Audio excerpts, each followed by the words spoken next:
Assalamualaikum warahmatullahi wabarakatuh. Selamat datang di channel As by Story. Jangan lupa like, komen dan subscribe serta aktifkan lonceng notifikasi agar tidak ketinggalan cerita menarik lainnya. Sekarang mari kita mulai ceritanya. Kehamilan Nara banyak yang tidak mengetahui, terutama keluarga Jagat. Hanya orang-orang rumah saja. Pagi ini, Lintang dan Langit sudah rapi dengan seragam SD milik keduanya, sepatu baru dan tas punggung ala-ala kartun kesukaan keduanya. Irfan baru bangun tidur langsung memberikan kecupan pada dua keponakannya dan Nara. Tujuan kecupan barusan bukan untuk Nara melainkan untuk anak yang dikandung Nara. Irfan terlalu malas mencium adiknya sendiri. Jagat mana, Dek? Ia duduk di sofa sambil bermain ponsel. Udah ke kebun karet, subuh-subuh aja. Tapi ini belum ada balik lagi. Abang yang antar, ya, ucap Irfan mengusap wajahnya agar segar. Ayo berangkat. Tapi paman belum mandi. Skakmat. Mulut Langit ini sama seperti Nara saja. Sama-sama pedas. Mendengar itu membuat Irfan agak canggung, tapi teralihkan karena Langit menggenggam tangan pamannya. Tak perlu lama mereka bisa sedekat ini karena Irfan sangat menyukai anak kecil. Nara melambaikan tangannya tanda perpisahan. Lintang sudah memasang wajah siaga satu. Dalam benak anak pertama Nara itu pasti ada saja yang ingin berdekatan dengan adiknya. Sangat perlu diteliti lebih lanjut. Kak Nara. Oh Sheila, kenapa, Dek? Wanita itu sedikit malu untuk duduk di samping Nara. Aku boleh duduk? Tanya sambil menunjukkan anak tangga paling atas. Masih malu untuk masuk ke dalam rumah. Setelah renovasi, Sheila tidak pernah masuk ke rumah masnya ini. Berbeda dengan Angel dan Aning. Masuk, lah, ngapain duduk di situ? Ayo sini. Sheila mengikuti Nara masuk ke dalam rumah. Ia bisa melihat rumah masnya terlihat sangat menawan dan indah. Semuanya rapi, berwarna abu-abu cerah dan bersih. Sheila menyukai rumah iparnya ini, sangat tenang dan nyaman. Kemarin kami masak jengkol. Mau makan jengkol gak? Tapi dimasak pedas sama Mas Jagat. Nara berlalu masuk ke dapur bersama dengan Sheila. Keadaan dapur sangat rapi, tidak ada barang-barang yang ada di luar tempatnya. Duduklah, lah. Ngapain kamu berdiri di situ? Sini duduk. Wanita itu duduk di kursi makan. Tangannya bermain dengan buah semangka di atas meja. Ada perasaan bersalah atas perlakuan pada Nara. Kak Nara. Sheila menundukkan kepalanya, tak berani menatap istri masnya ini. Aku minta maaf tentang kelakuan aku dulu. Aku sadar kelakuan aku dulu salah. Aku sudah dapat karma atas kelakuan aku sendiri. Suami yang benar-benar peduli sama aku malah pergi gara-gara kesalahan aku sendiri. Anakku juga pergi, semuanya udah hilang. Mas Jagat juga udah mulai gak respon ke kami. Aku gak marah. Nara masih diam, enggan untuk menjawab. Di sini aku udah kehilangan Mas Iwan sama Jama. Aku gak mau Bapak Sam Mas Jagat juga ninggalin aku, Kak. Udah cukup itu aja. Maafin aku, Kak. Aku gak ada maksud mau nyalahin Kak Nara di sini, memang salah aku juga. Maafin aku, Kak. Maaf. Sheila sampai rela bersujud di hadapan Nara. Ia takut dengan hukum alam karena perbuatannya. Cukup, Iwan dan Jama saja, jangan bapak dan masnya yang pergi. Ia tak sanggup hidup seorang diri tanpa sandaran. Udah, lah. Aku gak marah sama kamu. Duduk yang baik, ya. Nara membantu Sheila duduk dengan benar, mendorong sekotak tisu. Mungkin ini udah takdirnya. Iwan sama Jama jauh dari kamu, lah, tapi bukan berarti mereka pergi dari kamu. Jama masih ingat sama kamu, dia bangga punya mama yang jago buat kue. Iwan bersyukur kamu udah sadar sama kelakuan kamu selama ini. Tangisan Sheila semakin kencang, bahkan wanita itu memeluk Nara, seseorang yang ia anggap saingan. Sheila bersyukur cepat sadar dengan kelakuannya. Masih ada yang peduli dengan perubahan yang ia lakukan.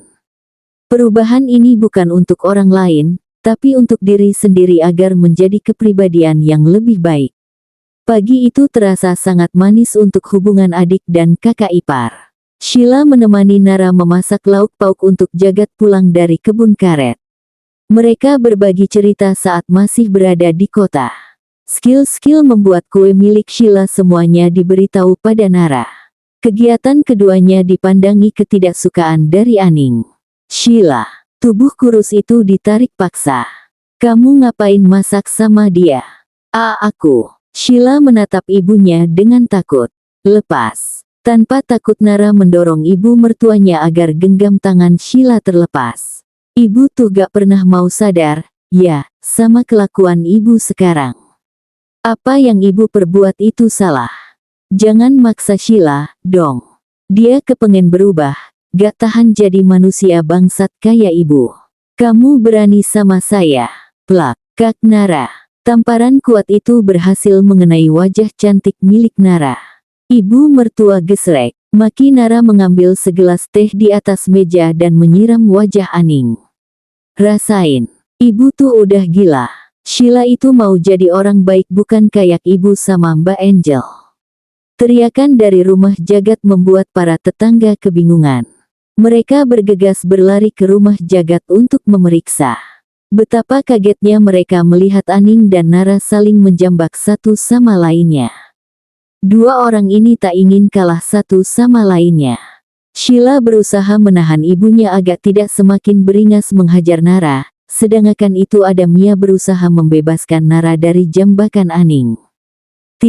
Baf. Suara tendakan menghentikan perkelahian. Mas. Aning bergegas memeluk anaknya sambil menunjukkan raut ketakutan. Wanita tua itu berani menangis penuh drama seakan-akan ia yang menjadi korban. Tolongin ibu, nak. Istrimu pukul ibu gara-gara ibu mau ngobrol sama Sheila aja. Aku antar ibu dulu, ucap Jagat. Kalau kamu berani bergerak selangkah aja. Lihat aja. Jangan harap bisa ketemu aku sama anak-anak. Oke, fine. Jagat turuti istrinya sekarang. Maafin Jagat, Bu. Aning sangat dipermalukan. Sakit, jerit Nara. Jagat meminta tukang urut desa mereka untuk mengurut pergelangan kaki Nara yang terkilir. Setelah perkelahian waktu itu, Jagat berhenti berkomunikasi dengan ibunya walaupun masih sering memberikan uang. Itu pun dititipkan pada Sheila. Enggak mau, Mas Jagat. Irfan menatap adiknya miris. Salah siapa tidak ingin mendengarkan. Jagat sudah memberitahu untuk tidak melompat saat turun dari tangga, tapi masih saja memaksa. Abang, kasihan ibu. Tidak apa-apa, balas Lintang. Ia memeluk tubuh kecil adiknya dan membawa keluar dari kamar orang tuanya. Kita tidur siang, ya, mata adik nanti gak lucu lagi. Hah, mulut Langit menganga kaget dengan kedua tangan di pipi kiri dan kanan. Seram. Abang ayo kita tidur siang. Selesai dengan memijat, Nara meminta Jagat menggendongnya ke dapur untuk makan siang. Di bawah tudung sudah ada berbagai lauk pauk masakan suaminya. Irfan masih menjadi orang yang menonton. Ia ikut duduk dengan Jagat, mencemili buah semangka dan apel yang ia cocol pada kecap manis.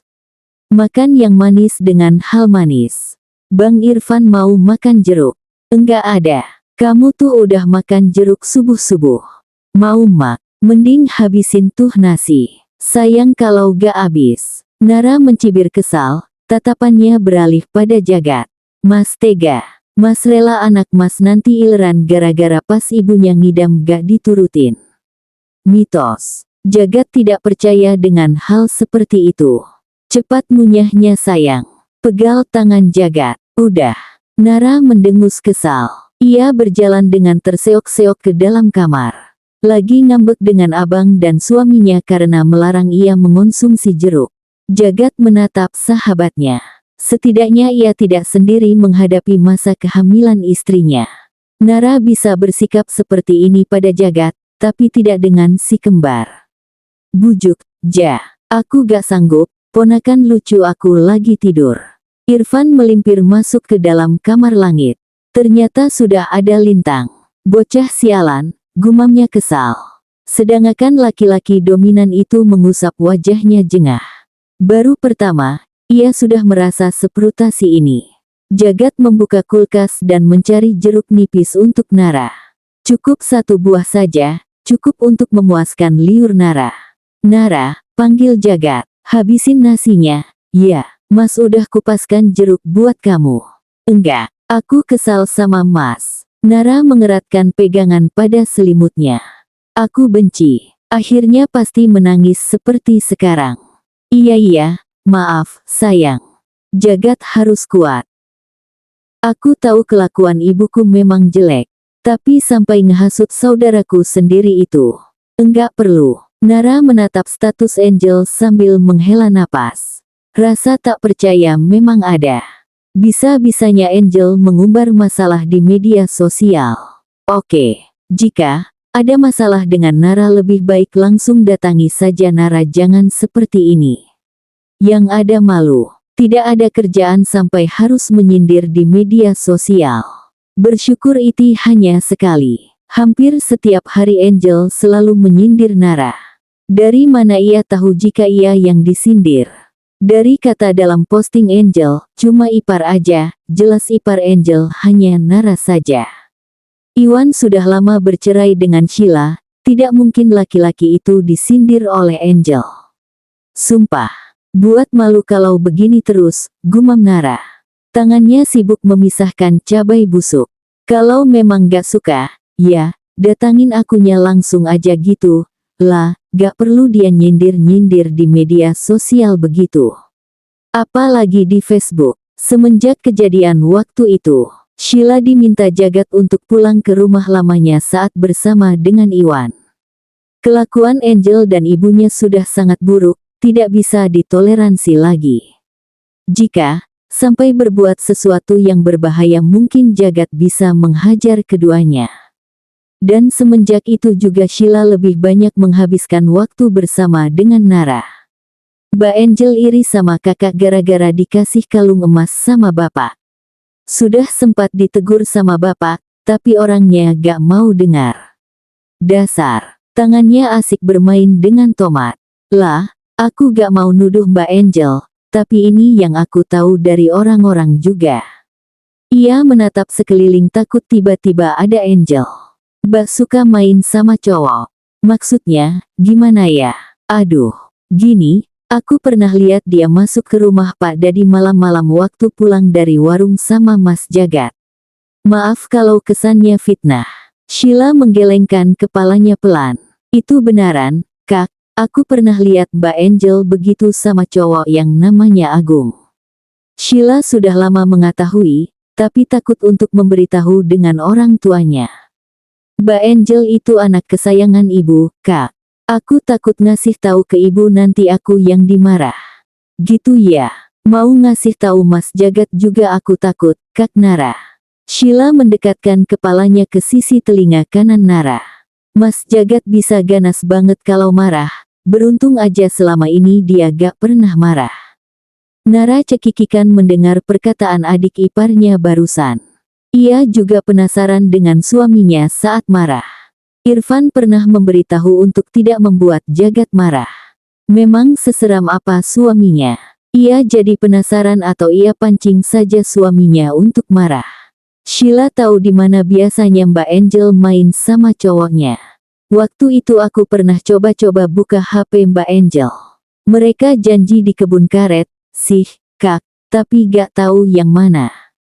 Kan orang-orang di sini banyak yang punya kebun karet jadi susah. Tapi Kak Nara jangan kasih tahu Mas Jagat, ya. Aku takut Mbak Angel dipukul, lanjut Sheila. Iya, Angela putri ini kapan tobatnya? Apa wanita itu tidak lelah berbuat buruk terus-menerus? Mempermalukan keluarga dan diri sendiri. Jangan sampai abangnya juga terseret dalam masalah ini. Keduanya terdiam. Dalam pikiran masih tentang Angel. Wanita itu bisa bersikap segila ini. Bahkan, Nara dan Sheila tidak sadar ada Jagat di belakang keduanya. Mendengar hal ini sedikit membuat Jagat tak percaya, tapi apa yang ia lihat malam itu sebenarnya sudah sangat membuktikan. Tapi harapan Jagat tidak seperti isi pikirannya. Ia pura-pura berdehem agar adik dan istrinya tahu akan kedatangannya. Jagat berpura-pura tidak mendengar perbincangan antara keduanya. "Mas, kapan pulang?" Jagat tahu nada suara Nara terdengar gugup. Bahkan, pergerakan istrinya juga terkesan kaku. "Barusan aku sama Sheila selesai masak rawon. Mau makan sekarang atau nungguin Bang Irfan jemput abang dan adek?" "Nanti aja." Yang paling tua melirik penampilan adiknya. "Bagus kamu pakai baju begini, Dek. Dibanding harus terbuka, setidaknya jagain tubuh kamu buat jodoh kamu nanti." Perlahan tangan Jagat mengusap puncak kepala adiknya. Sheila mengenakan baju panjang dan celana kulot. Sebenarnya, ia tak enak dengan Irfan saat ia berkunjung dengan pakaian kurang bahannya. "Makasih, Mas." Mendengar perkataan Jagat membuat Sheila senang. Ia merasa sudah jauh dari saudara ini. "Maafin Sheila, Mas. Sheila banyak salah sama Mas Jagat selama ini. Jadi lebih baik buat diri kamu sendiri, ya. Mas udah maafin kamu." Jagat memeluk adik dan istrinya. Ia cukup bersyukur Sheila ingin berubah menjadi orang lebih baik. "Tante tahu gak, kalau Jama itu senang banget waktu tante ngasih dia kue ulang tahun." Langit menceritakan bagaimana ekspresi sepupunya saat mendapatkan kue pemberian dari tantenya ini. Untuk kesekian kalinya Nara mengajak Sheila makan malam bersama. Dan malam ini kali pertama Langit mengungkit perihal kue ulang tahun untuk Jama. "Wah, beneran. Makasih, ya, ya." Jama senang banget. Sampai dia bilang kalau nanti pas adek sama abang ulang tahun, suruh aja tante buatkan kue pasti enak. Sheila tertawa kesenangan mendengar hal tersebut. Makan malam mereka terasa sangat bahagia. Berbeda dengan rumah sebelah penuh dengan kericuhan antara Angel dan Aning. Angel terus berteriak kesakitan di bagian perutnya. Dan sudah berapa kali juga Aning membujuk wanita itu untuk periksa ke Puskesdes, tapi selalu ditolak dengan alasan ini dan itu. Teriakan kesakitan dari Angel membuat Aning panik. Wanita tua ini sampai rela bolak-balik dapur dan kamar anaknya untuk mengganti agar air di dalam botol tetap hangat.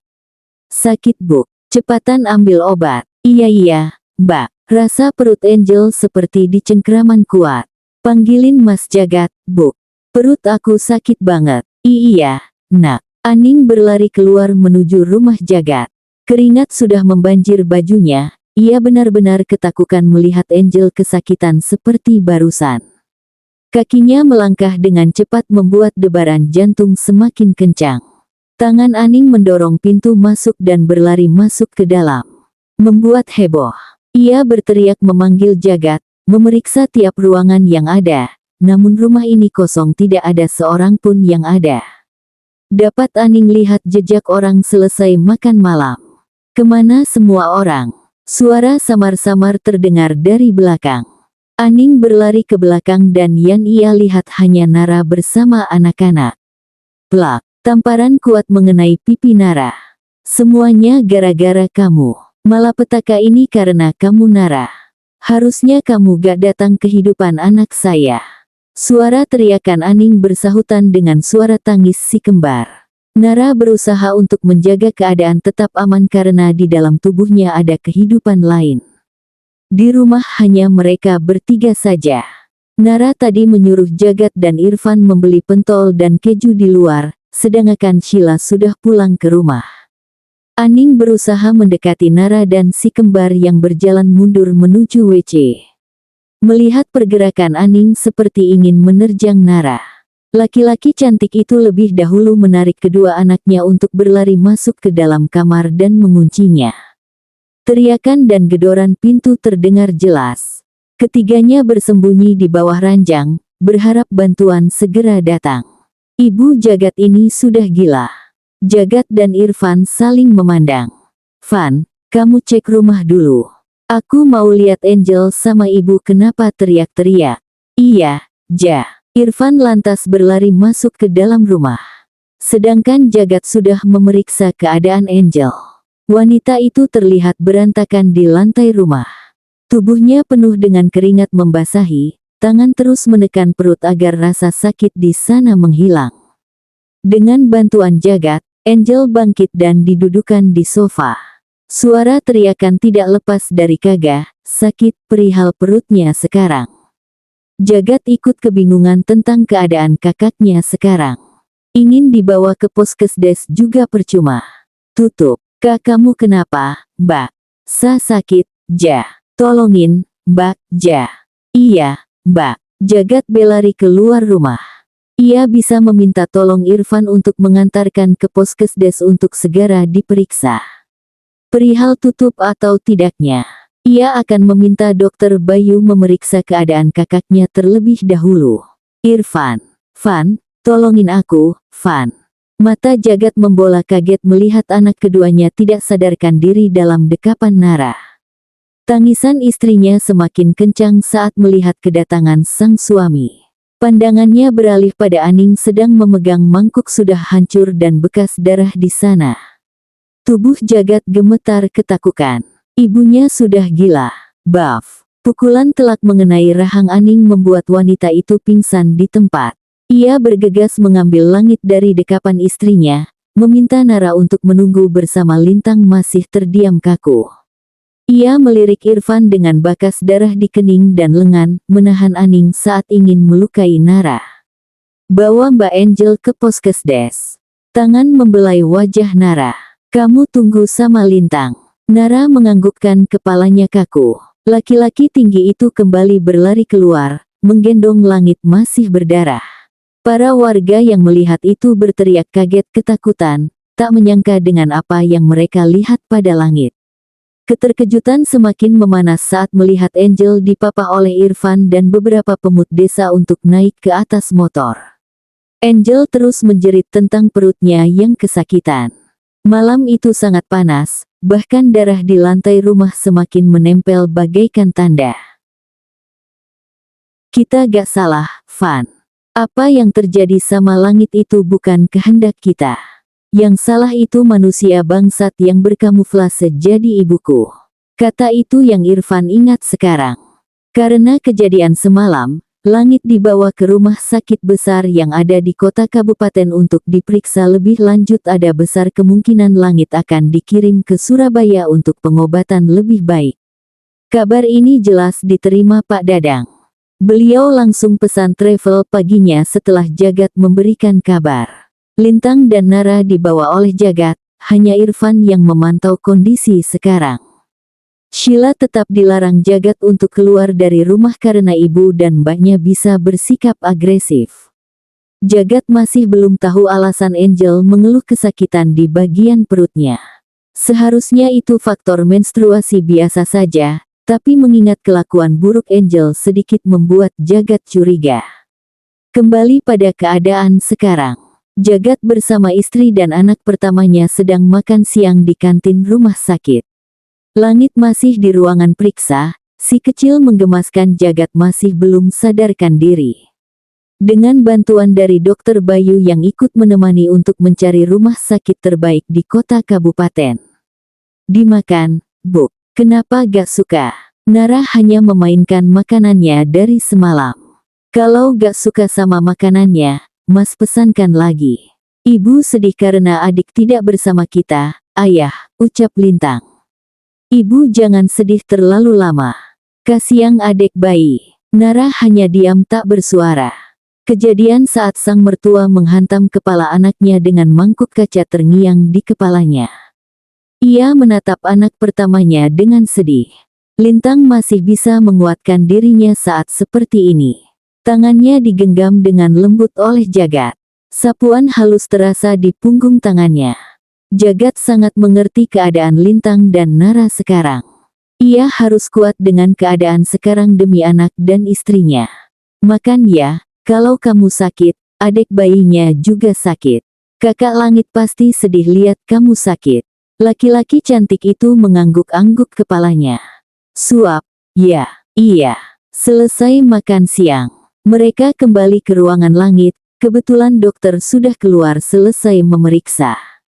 Jagat diminta ikut bersama sang dokter, membiarkan Nara dan Lintang menemani Langit di kamar inap. Suasana ruangan dokter pasti pada umumnya berwarna putih dengan aroma pengharum ruangan ditambah aroma antiseptik. Ada berkas-berkas di meja kerja, pulpen. Jagat duduk di hadapan dokter perempuan yang menangani anaknya. "Jangan terlalu tegang, Pak," katanya. Tapi itu tidak membuat Jagat baik-baik saja. Jelas ia masih takut dengan kondisi anaknya. "Tenang dulu, Pak. Anak Bapak baik-baik saja. Luka yang diterima tidak terlalu dalam sehingga pasien tidak akan dirujuk ke rumah sakit besar. Tidak ada kerusakan parah pada bagian kepala. Bersyukur pemukul mengenai pelipis anak Bapak. Jadi, ada 11 jahitan di pelipis kanan anak Bapak." Jagat terdiam mendengarkan. "Ada efek lain dari lukanya gak, Dok?"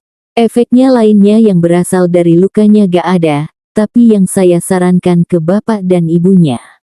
Jika pasien sudah sadarkan diri dan merasa lebih baik untuk beraktivitas segera dibawa ke psikolog karena bisa saja anak Bapak mengalami trauma."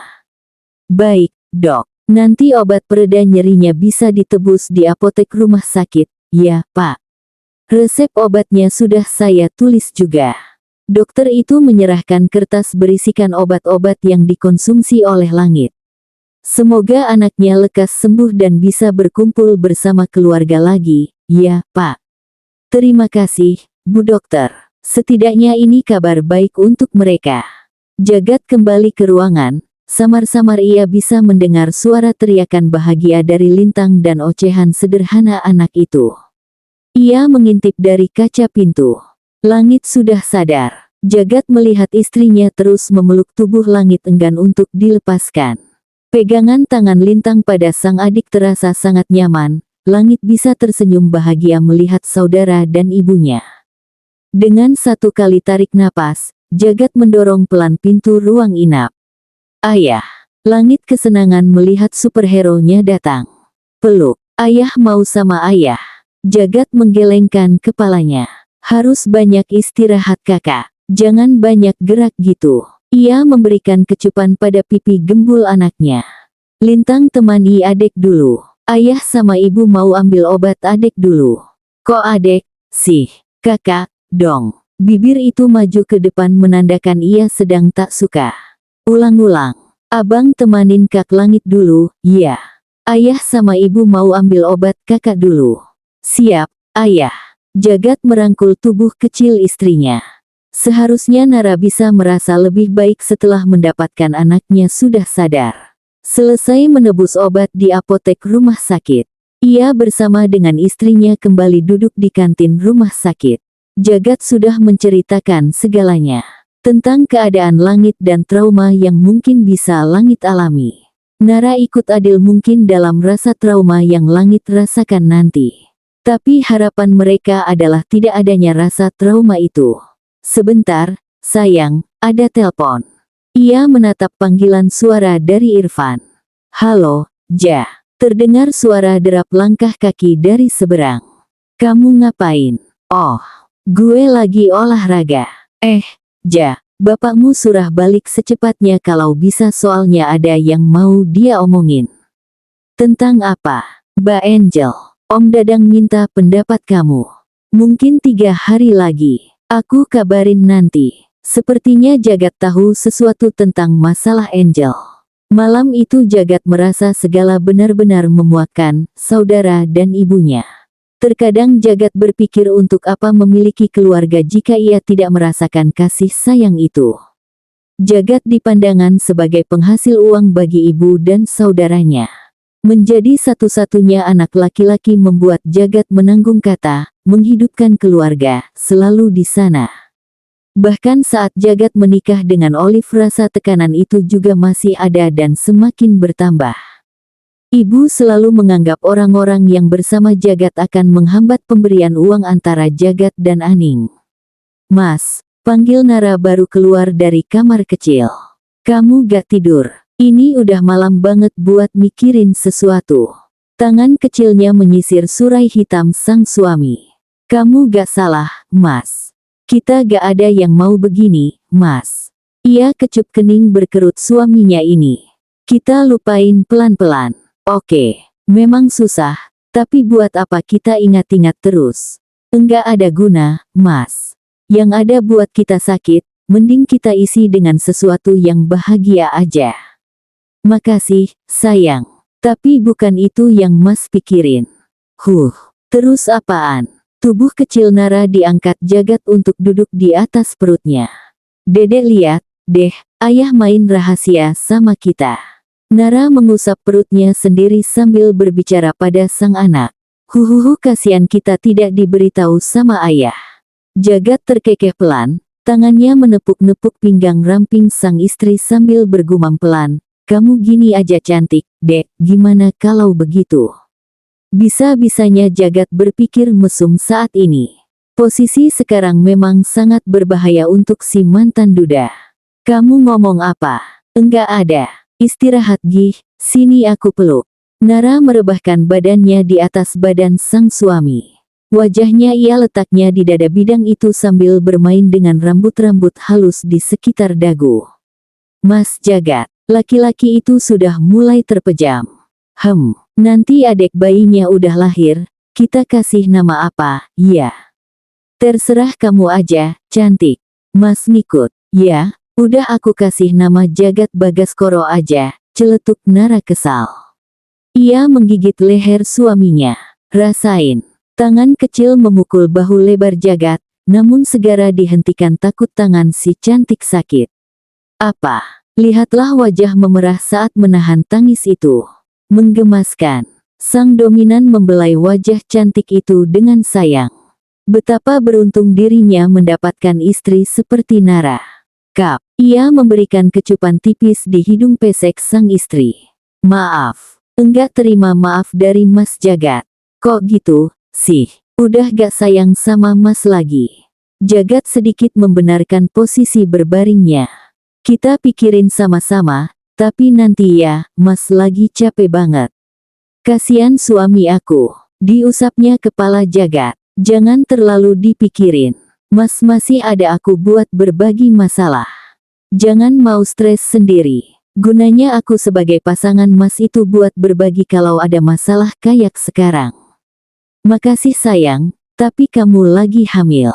Sedikit aja, kan? Bisa kurangin rasa pusing Mas Jagat. Laki-laki itu malah tertawa bukannya menjawab. Mas Jagat udah gila. Iya, gila sama Nara. Ih, mulutnya, ya, sudah pintar. Keduanya tertawa bersama-sama. Tak apa-apa Nara tidak tahu penyebab kepusingan Jagat, tapi ia masih bisa membuat suaminya tertawa lepas seperti sekarang ini. Bersambung.